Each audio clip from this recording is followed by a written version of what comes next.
Hi there, Lucas from Warbird Academy here, and this is the first lesson in the Hitting 101 course titled Simple Hitting. And so, what our goal for this lesson is to create a systematic and a fundamental understanding of the swing. Hitting is one of those things, and teaching swings in particular is one of those things that there's a lot of information out there, and so things can get pretty confusing. And in my experience over the last 8 years of giving lessons, simplicity is what works. So the way that we're going to do this is by breaking down the swing into what I feel are the six most essential and simultaneously easy to digest pieces of the swing. So as you can see here, they're outlined as stance, load, heel, hips, knob, and barrel. And I am under the impression that if a hitter or a coach has a fundamental understanding of each of these steps, they can not only teach the swing but recognize issues with the swing when they arise, and it just makes learning how to hit so much easier when you understand on a deep level what we're trying to accomplish on any given swing. Now, before we get started, I want to mention a couple things. So most instructors and hitting coaches, in my opinion, mean similar things most of the time. But having said that, different verbiage can lead to confusing messages. So if I'm telling a hitter, hey, little Timmy, I need you to be more aggressive with your back leg, and then another coach may say something like, Timmy, I need you to rotate better, or something along those lines. Those are two different ways of saying what is essentially the same thing. So what I want all my hitters to do is listen for concepts behind the words. I've picked out particular language for a certain reason, but in order for us to be able to go from different instructors to different coaches seamlessly, we need to really know the concepts behind the language, because that's ultimately what we're trying to learn at the end of the day.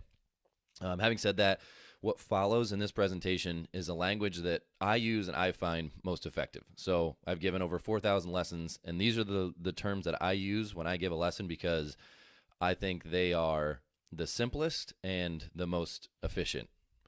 So, having said that, we're going to get started with the first one. So, stance. What is a stance? Stance is how a hitter sets up as they wait for the pitch to be delivered. So, if you're watching a baseball or a softball game, you're going to see 18 different hitters, and you're going to probably see 18 different stances. Stances are never really two stances that are identical. And so, within reason, there's really no wrong way to stand. I have two loose rules, and those are be athletic and be relaxed. So being relaxed is key, because it's going to, I think, put us in a better mental state, but then also put us in a better physical state to accomplish some of these steps that we're going to talk about next. And then being athletic just means being ready to hit. And so we'll look at a couple examples here. So we have Ryan up here in the top left, and in my opinion, this isn't a particularly great stance, only because if you look at Ryan's weight in this picture, see how he's already kind of stacked up on this back leg, and his arms are already kind of extended. And what this is going to make it difficult for Ryan to do is to load up, which we'll talk about here in a second, but he's already kind of geared up and ready to go, and he actually hasn't started the process of his swing yet. Same goes for Aiden over here on the top right, where his lower half looks pretty good, looks pretty athletic down here, but if you see, these arms are kind of overextended and just doesn't give him a lot of room to work for some of these upcoming steps. And then down here at the bottom, we have Nick on the lower left, and Nick looks pretty good. So he has athletic knees, he's in an athletic stance, and if you kind of look at his front shoulder and his front elbow, how those are nice and relaxed compared to Ryan's front shoulder up here and Aiden's front shoulder up here, which are already kind of geared up, kind of all up in their chin area. That's what we really look for, is a nice relaxed front shoulder. And then the same goes for Braden here. Also really athletic stance, really relaxed front arm. Hands are nice and relaxed. And Nick over here. So these two guys down here are demonstrating what I would consider to be pretty good stances. So then the reason we don't care ultimately too much about what our stance looks like outside of it being relaxed and athletic is because we're not really going to stay in our stance. We're going to transition into our load. So what is a load? Well, it's the negative movement we take before the actual swing itself begins. So negative movement is kind of like a fancy pants term. It just means like if we were all going to do a jump as high in the air as we could, we'd all start by squatting down, right? We have to go down before we can go up. And that's kind of the same idea behind a load. And if we want to be powerful, every hitter must load up before the swing. And sometimes you'll see hitters who they'll skip out on a load, and maybe they can do a decent job of getting their barrel to the ball, but they're not going to have any sort of real power. So a load consists of three different things. The first of which is a weight shift. And we've all seen this. It's when a hitter's weight starts to collect on their back leg. So this is a right leg for a right-handed hitter or a left leg for a left-handed hitter. And as we'll see here in a second, we just do that because it's going to provide us power later when we actually start our swing. And then around about that same time, we have what might be called a front foot trigger. And basically this just helps us with that weight shift. And so if you watch a hitter load up, most of the time you're going to see them doing something with their front foot. Now, what a hitter does with their front foot kind of depends. So if I start really narrow with my stance, when I load, I might stride out towards the pitcher. But if I already start really wide, if you think of somebody like Chris Bryant, who hits from a very wide stance, if you watch his front foot when he loads, all he really does is pick up his front heel and then set it back down. So there's wiggle room in exactly what our front foot does, and we'll touch on it here in a second and a little bit more. But it definitely helps us with our weight shift. And then finally, we get something called separation. Separation is just when your hands push back away from your head a little bit. And there's no magic amount of separation. We just need to get some, because it's going to add power to our swing. And the phenomenon here is the same reason that if you were going to punch somebody in the face, you'd reach back first. You wouldn't kind of like punch him right from your shoulder because you wouldn't do any damage. You'd probably reach back first and then sock him right in the face. And then it also creates space for our hands. So as we'll talk about here in a second, our hands need room to work. One of the most important things about hitting is being able to get your hands inside the pitch. And so when we separate, when we push them back away from our head, it just helps create some healthy space. And so now we're going to look at some good examples of loading. And so I've got three of my more powerful hitters here, three of my better hitters. Braden on the left, who's very young in this particular video.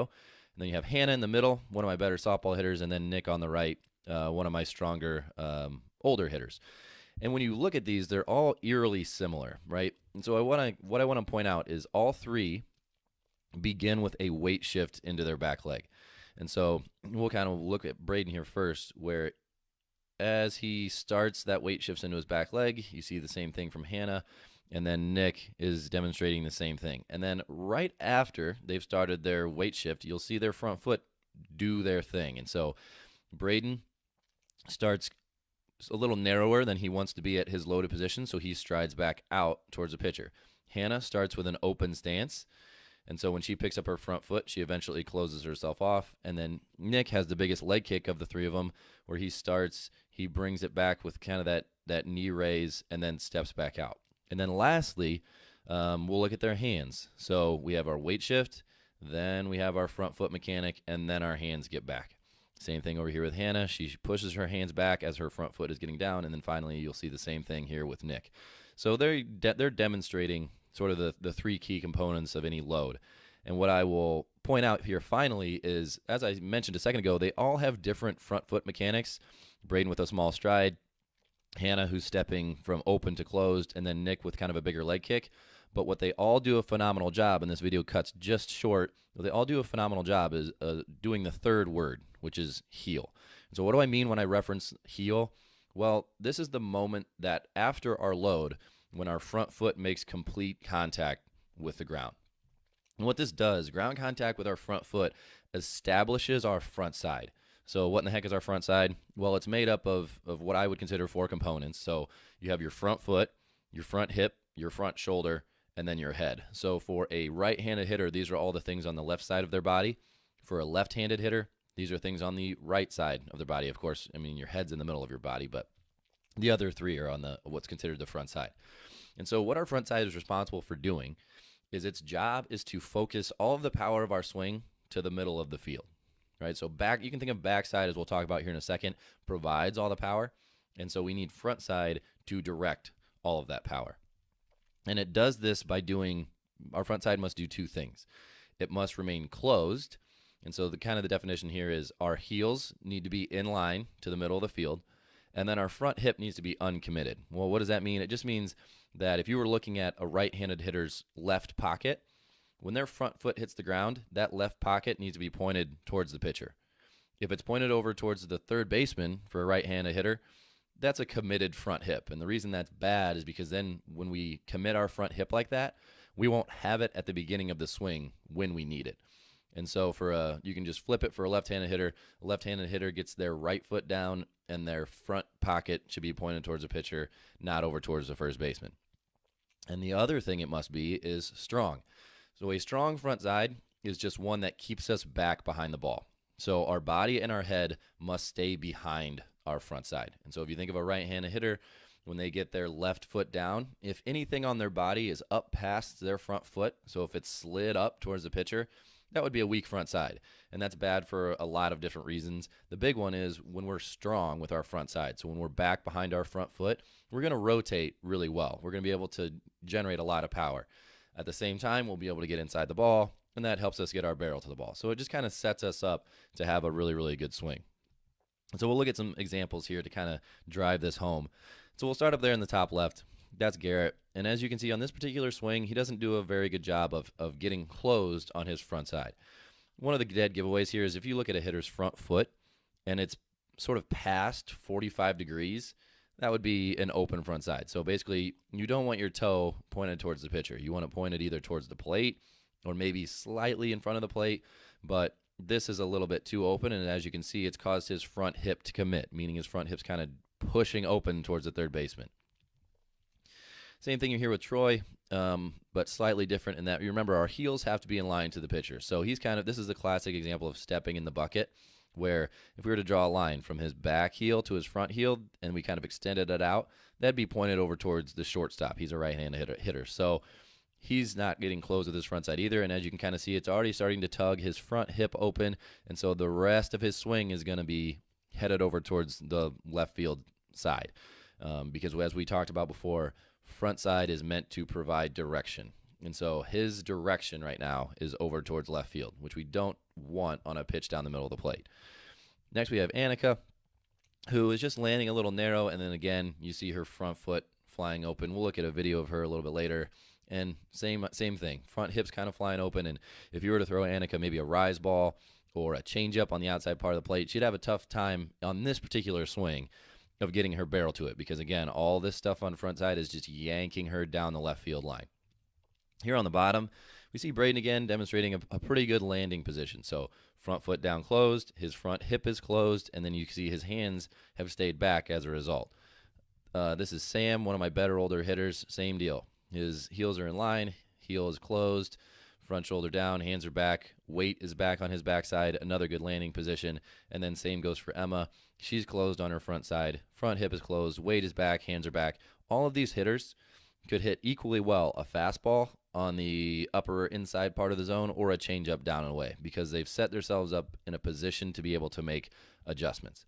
And so with those three words, stance, load, and heel, those have gotten us to what's called loaded position. You might also hear this called launch position by some people, but basically it's after we've loaded and we've hit the ground with our front foot, we are loaded and ready to attack the baseball or the softball. And it's a checkpoint every hitter must reach. And I can't emphasize that enough. So much time in my lessons is spent on getting hitters to a better loaded position because once I get you to a good loaded position, from there, you're just set up to do a lot of damage. And all you really need to be able to do is fire your hips hard while keeping your head down and getting inside the baseball. And so here I'm showing two of my favorite hitters, Chris Bryant and Joe Mauer. And here they're both demonstrating kind of what I was pointing out with those pictures before. They both landed in obviously phenomenal loaded positions. You really can't play in the major leagues or professional softball without being able to get to this spot. And so they're showing you their weight. They've maintained their weight on their back leg. Their front foot has gotten down closed. Their front hip is uncommitted, and then their hands are back. So both of these guys are ready to do damage on the pitch being thrown. So then once we've gotten to this loaded position, we're ready to actually attack the baseball or the softball. We do this by starting from our hips. So what do our hips do? Well, there's a linear and a rotational component, but basically it's the movement of our back hip or our back leg towards the ball. Understand that your back leg provides most of the power in a swing. You generate, I don't want to put a specific percentage on it, but it's a lot of power comes from your back leg. We get a little bit from our top hand, as we'll talk about later, but this provides power. And if you ask any 10-year-old, hey, why do we use our hips when we swing? They're going to be able to tell you it's because of power. But what I'm equally concerned about, if not maybe even more concerned about, is our hip rotation. Our back leg also aids in creating a proper path to the ball. So what is our path? Our path is just what do our hands and barrel do to get from that loaded position to contact with the ball. And hip rotation plays a huge part in this. What we are supposed to do is our hips drive into our front side and not over it. This is just another way of saying that our front side has to be strong, right? We can't when we fire our hips, we can't let ourselves lean up over our front foot.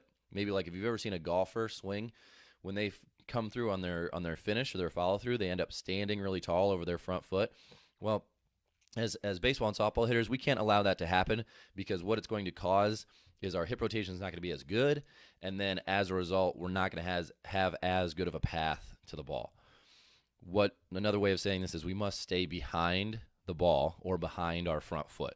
And so all the pieces of our head and our body need to be behind our front foot. That's how we're going to generate the most amount of power. That's how we're going to get our hands inside the ball, which is how we get our barrel to the ball. And so we're going to look at a couple videos here of a not particular good swing and then an amazing swing. And so we'll start with Annika here at the top, and I'll play this kind of once all the way through, and then we'll look at specifically what I want to point out.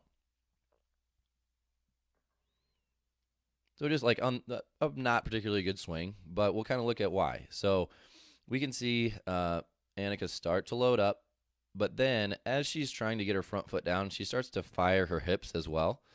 And so what that causes is that front foot never really gets down. She's already started to fire her hips, and you can kind of see it's causing her hands to start already. Her hands are on their way to the softball before that front heel gets down. And then as she goes to finish this swing, because that front side has opened up, because her hips fired a little too early, this front side opens up, that front shoulder flies out, and then she rolls over the little ground ball to the pull side. And as you watch her finish, see how she's very tall up over that front foot. So she has a pretty straight line from her head down to her front heel. And that's just an example of us firing our hips before our front foot gets down, which causes us to slide forward, and then our rotation's not as good, our hands aren't as good, and then we end up hitting a ground ball to the shortstop.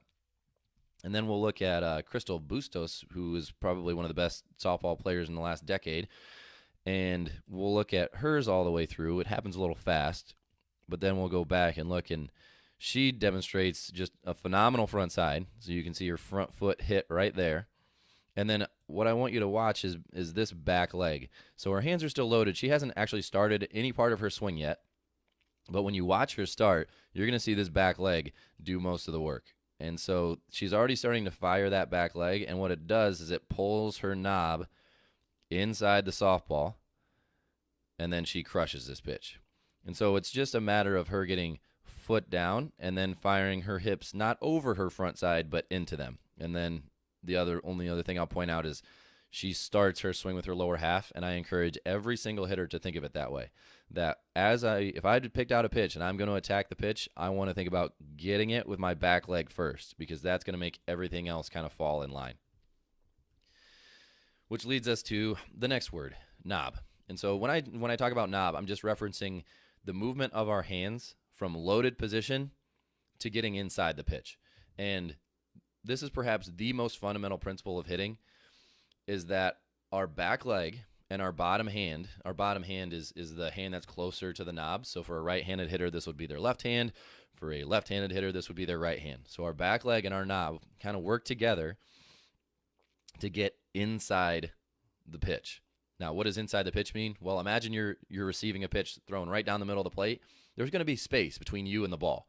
And so our job as hitters is to get our knob into that space.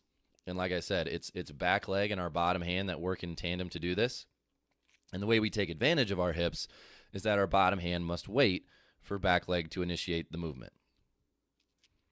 If we don't, there's a couple different hand errors that we'll get. So knob movement errors are down. So if the very first thing you feel your hands do, or you see your knob do, is go down towards your back, like down towards the ground, that's called dropping your hands. We've all done this 1,000 times. It results in a lot of pop-ups, or perhaps even if I'm on too steep of an uphill slope, I'll be rolling over ground balls as well. And then the other movement error is out. So this is called casting your hands. We probably heard this phrase 1,000 times too. It's when the first movement your hands make is out away from your body, which is a death sentence to your swing, because as we know, we're trying to get our hands inside the pitch. So if our hands are going out first, it's going to be nearly impossible for us to make that happen. And so when you see hitters who are not very good at starting their swing with their back leg, if they like to start their swing with their hands, or if they like to start their swing with their front shoulder, you're going to see hand movement errors. Their hands are either going to go down or they're going to fly out. And we can have neither if we want to be successfully hitting balls with our barrel with consistency. And so here are some examples of what I'm talking about. On the top left, we have Taylor. And on this particular swing, her hands just dropped. She started this swing with her front shoulder and her bottom hand, and it caused her hands to go down first, which anytime they're going down before they're going in, that's added length. And we never want our swing to be long on the way to the ball. We want to be as short as we can to getting our barrel to the ball. And then you have Gavin on the top right, and this is just an example of a classic cast, right? So he started his swing with his hands. It caused this front arm to straighten out, and it forced his hands out away from his body. So in order to pull his knob back inside the baseball, he's going to have to tug really hard on this front shoulder, and that is going to, of course, probably cause a rollover ground ball to the pull side. Then down in the bottom, you have Cam in the lower left, who's doing a pretty good job here. He's got this nice neon green knob, so you can really tell when he's swinging how his hands are working.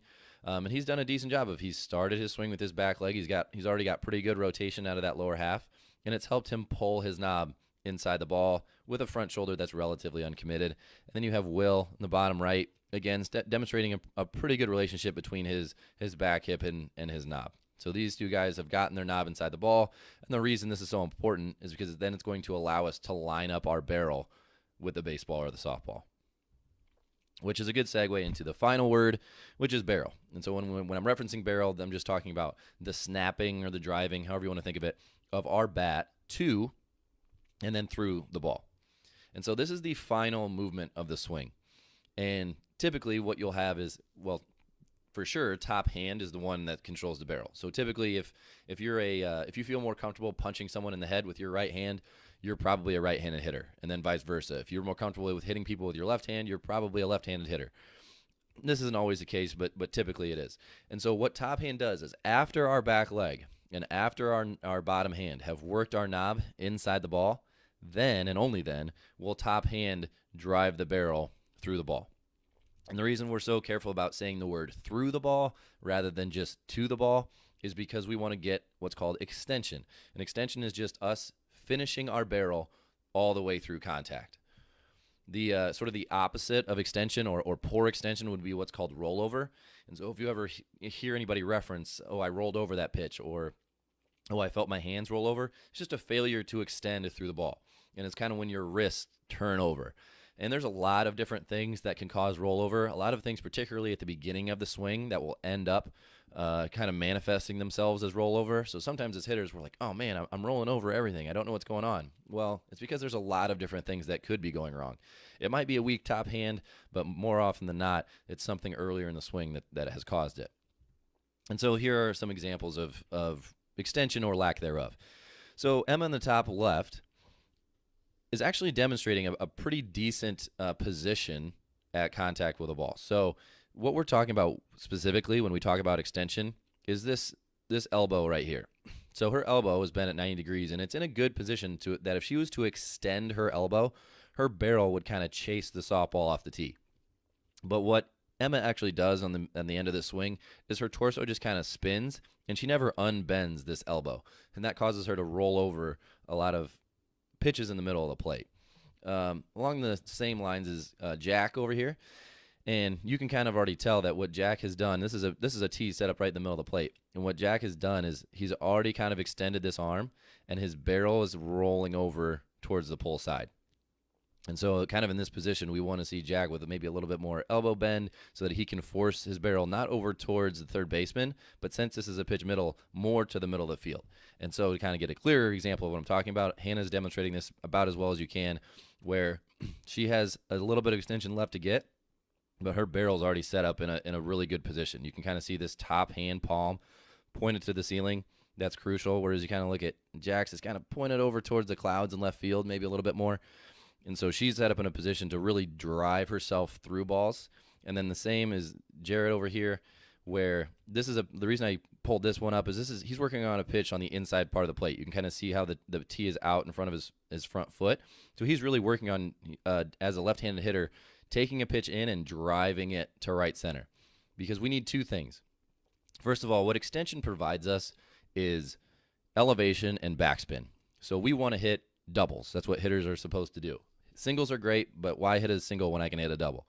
And so what extension does is it helps us finish through the bottom half of the ball, generate a lot of backspin, which will help our balls carry, and then helps us elevate so that we're not crushing balls into the ground. And the other thing is we always have to generate that extension to the part of the field that we want to hit the ball. So for Jarrett, who's working on a pitch in, he knows that when I get a pitch in, I want to drive it to the right center gap as a left-handed hitter. So he's really forcing his barrel kind of to split the right fielder and the center fielder. If we get a pitch middle, we want to drive it over the center fielder's head. So we're going to try to generate extension to the middle of the field. And then if we get a pitch away, we're trying to drive it to the opposite field gap. So we're going to try to force our barrel kind of on that path. And so those are the all 6 words, and so we can kind of go back through and review really quick. The first one was stance. This is just how we're setting up before we receive the pitch. As long as we're athletic looking, as long as we're relaxed and comfortable, there's really no wrong way to stand. And we know that because we're going to not stay in our stance. We're going to transition into our load. It starts with a weight shift into our back leg. We're probably going to feel comfortable moving our front foot to help aid in that weight shift. And then our hands are going to separate to help us get a little bit more power and then work our way inside the ball, which, as we've talked about, is the number one most important thing about hitting a baseball or a softball. And with that front foot, it can do whatever we feel comfortable doing as long as it's not crazy weird.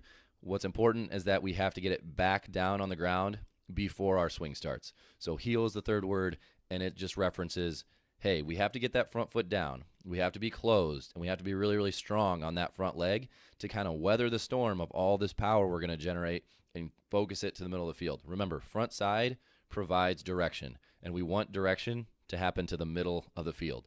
If we're flying open with that front foot, or if we're starting our swing before that front foot gets down, our direction's not going to be very good.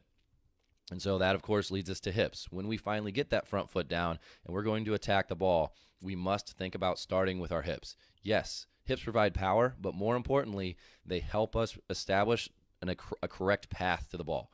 A path just means we want to be really, really short about getting our hands from loaded position to knob inside the ball as quickly as we can. That is, of course, why the 5th word is knob. If you want to hit balls off your sweet spot, which everybody does, we have to be able to get our knob inside the ball. We do that combination of back hip or back leg, however you want to say it, and then our bottom hand. Those two kind of work in tandem to pull us inside the ball. And then lastly, once all that other stuff has happened, we can bring our barrel. Our top hand controls our barrel. We just want to make sure that we're snapping it to contact and then not quitting there. We have to finish all the way through the ball.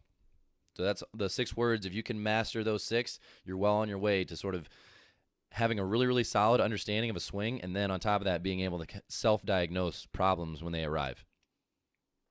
All right, so what's next for us? Well, in Lesson 2 of Hitting 101, we're going to look at some video analysis. So what we'll do is we'll take these 6 steps and we'll apply them to real-world examples. Knowing the 6 steps by heart is great. Knowing the focus points on each step is great. But at the end of the day, we have to be able to either, if we're a coach, maybe look at a video, or if we're a hitter, feel for ourselves the 6 steps in action. So we'll look at a couple videos and ask ourselves, is this person hitting all 6 steps successfully? And if not, what is it causing with their swing? What are we seeing? And then once we see a problem, can we work backwards and kind of diagnose what's going on with that hitter? So it'll be a really good relevant knowledge for any hitter or for any coach that wants to be able to become a better hitter or teach a better hitter. And with that, that's it for lesson number 1, simple hitting. So hopefully that was pretty easy to digest, and those 6 words are pretty easy to remember. And I'll see you guys in lesson number 2, the video analysis section.